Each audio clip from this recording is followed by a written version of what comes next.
Olá, sejam bem-vindos ao canal Estudos da Doutrina Espírita. Estamos estudando a obra kardeciana, iniciando pelo Livro dos Espíritos. Você que está nos acompanhando pode acessar qualquer vídeo do canal, um assunto que você esteja interessado. Já estamos na terceira parte do Livro dos Espíritos, das Leis Morais, em seu capítulo 5, Lei da Conservação. Hoje vamos estudar gozo dos bens terrenos, necessário e supérfluo. Acompanhe comigo. É a pergunta 711. Allan Kardec perguntou: o uso dos bens da terra é um direito de todos os homens? E os instrutores da humanidade responderam: esse direito é consequente da necessidade de viver. Deus não imporia um dever sem dar ao homem o meio de cumprir. Então nós temos o impositivo da reencarnação, união do espírito com a matéria, como recurso de educação para nos aprimorarmos perante o progresso que nos cabe realizar, diante da justiça divina, cuja herança está ao nosso favor. Então, as condições das necessidades do viver é dada ao homem como recurso de bens que ele pode usufruir, mantendo sempre essa conexão com o Pai Celestial, e assim nada faltará. Questão 712. Com que fim pôs Deus atrativos no gozo dos bens materiais? Para instigar o homem ao cumprimento da sua missão, para experimentá-lo por meio da tentação. Então, essa conexão com a necessidade do uso da matéria, sua administração e manutenção, é um atrativo que Deus estabeleceu como recurso, não só para cumprirmos nossa missão, como para estabelecer o exercício para nos desvencilharmos disso. Subpergunta A. Qual o objetivo dessa tentação? Desenvolver-lhe a razão, que deve preservá-lo dos excessos. Então, com a condição da necessidade de administração e a tentação dos gozos, nós vamos fazer a distinção, usando discernimento entre o bem e o mal, entre o que é correto e o que não é correto, usando a razão e o livre-arbítrio, consultando sempre a consciência. É um treinamento que nós estamos convidados a realizar para estabelecer a conquista de toda essa herança de amor que o Pai Celestial nos propõe na vida de espírito. E vem a contribuição de Allan Kardec.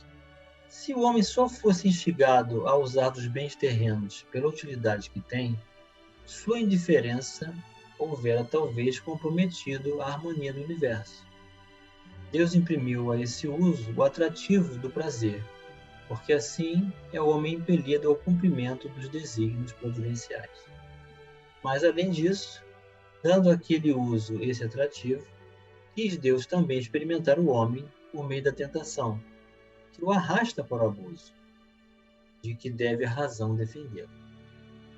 Então, mais uma vez, Allan Kardec vem nos trazer o convite ao uso do discernimento, reconhecendo que existe arrastamento, mas que não é irresistível, porque o problema são os excessos, os abusos. O uso é perfeitamente natural. Questão 713. Traz sua natureza limites aos gozos? Traçou, para vos indicar o limite necessário. Mas pelos vossos excessos chegais à saciedade e vos punis a vós mesmos. Então, uma vez saciado, não há mais razão de mantermos a conexão com o prazer, porque o excesso é que causa, então, o problema de estabelecermos condições deploráveis dos desvarios morais, afastando-nos do equilíbrio, da harmonia e das emoções que passam a entrar em desalinho, causando as enfermidades mentais, os traumas, os transtornos, os processos obsessivos.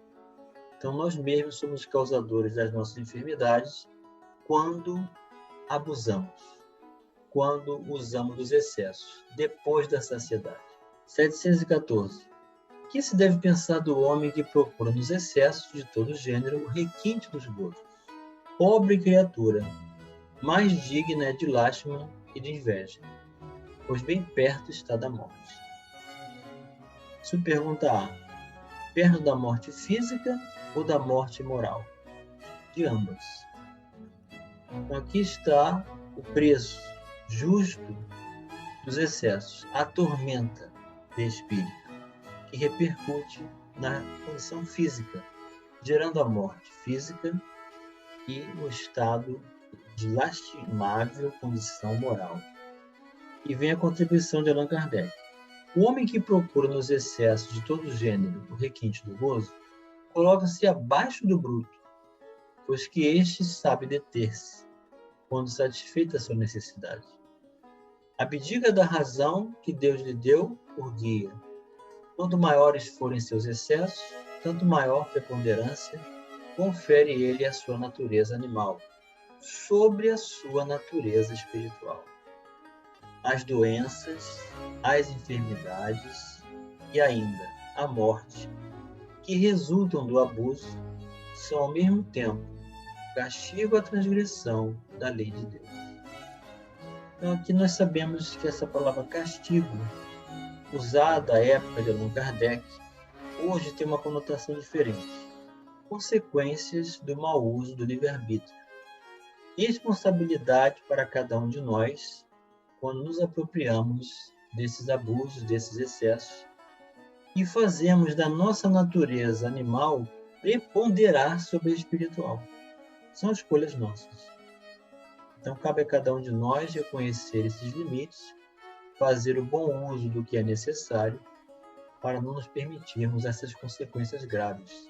Todas as doenças, enfermidades mentais, espirituais, emocionais e físicas são derivadas dos desvarios morais, os excessos, os abusos, os gozos de todo gênero em seus requintes. O outro tópico desse capítulo 5, da terceira parte, é necessário e supérfluo. É a pergunta 715. Como pode o homem conhecer o limite do necessário? Então, já que o homem precisa fazer essa distinção, como Allan Kardec, um professor, um pedagogo, vai fazer a pergunta para nos ensinar, pela resposta dos espíritos, como fazer essa distinção. E os espíritos respondem: aquele que é ponderado o conhece por intuição. Muitos só chegam a conhecê-lo por experiência e à sua própria custa. Então, para a maioria de nós, a experiência da dor é um impositivo necessário, em função da falta da receptividade para adquirirmos esse mecanismo intuitivo que a consciência já nos aponta, que o coração já nos diz, que estamos fora dos limites do necessário. Então, vêm as consequências das limitações, das expiações, para nos retirar dos hábitos infelizes e estabelecermos novos rumos de reflexão para então conquistarmos novos hábitos mais à frente. É todo um processo de educação de espírito. 716. Mediante a organização que nos deu, não traçou a natureza o limite das nossas necessidades? Então, a própria natureza não fez isso? Será necessário mesmo essa intuição, essa consequência pela dor, para reconsiderarmos? Respondem que, sem dúvida, que a natureza traçou esses limites, mas o homem é insaciável. Ou seja, nós somos insaciáveis. Por meio da organização que lhe deu, a natureza lhe traçou o limite das necessidades. Porém, os vícios lhe alteraram a constituição, lhe criaram necessidades que não são reais. Então, com os abusos, os excessos e os requintes dos gozos, nós criamos necessidades que não são realmente oportunas, não são efetivas para o nosso progresso. São necessidades das necessidades. Elas não são reais. Elas não estão dentro do padrão contínuo que a justiça divina estabelece como recurso, como mecanismo educativo e de libertação. É quando nós criamos a própria lei e nos afastamos de Deus. 717. Que se há de pensar dos que assambarcam os bens da terra para se proporcionarem o supérfluo, com prejuízo daqueles a quem falta o necessário? Então, os que buscam os excessos e acabam prejudicando o que seria de acesso àqueles que então faltará o necessário, o que pensar deles, né? O que pensar das pessoas que causam essa condição? Eles respondem: ouvidam a lei de Deus. Ou seja, deixam à margem, desconsideram, desrespeitam e terão que responder pelas privações que houverem causado aos outros. E vem o comentário de Allan Kardec: nada tem de absoluto o limite entre o necessário e o supérfluo. A civilização criou necessidades, o selvagem desconhece. E os espíritos que ditaram os preceitos acima não pretendem que o homem civilizado deva viver como selvagem. Tudo é relativo, cabendo à razão regrar as coisas. A civilização desenvolve o senso moral e, ao mesmo tempo, o sentimento de caridade, que leva os homens a se prestarem mútuo apoio. Os que vivem à custa das privações dos outros exploram em seu proveito os benefícios da civilização.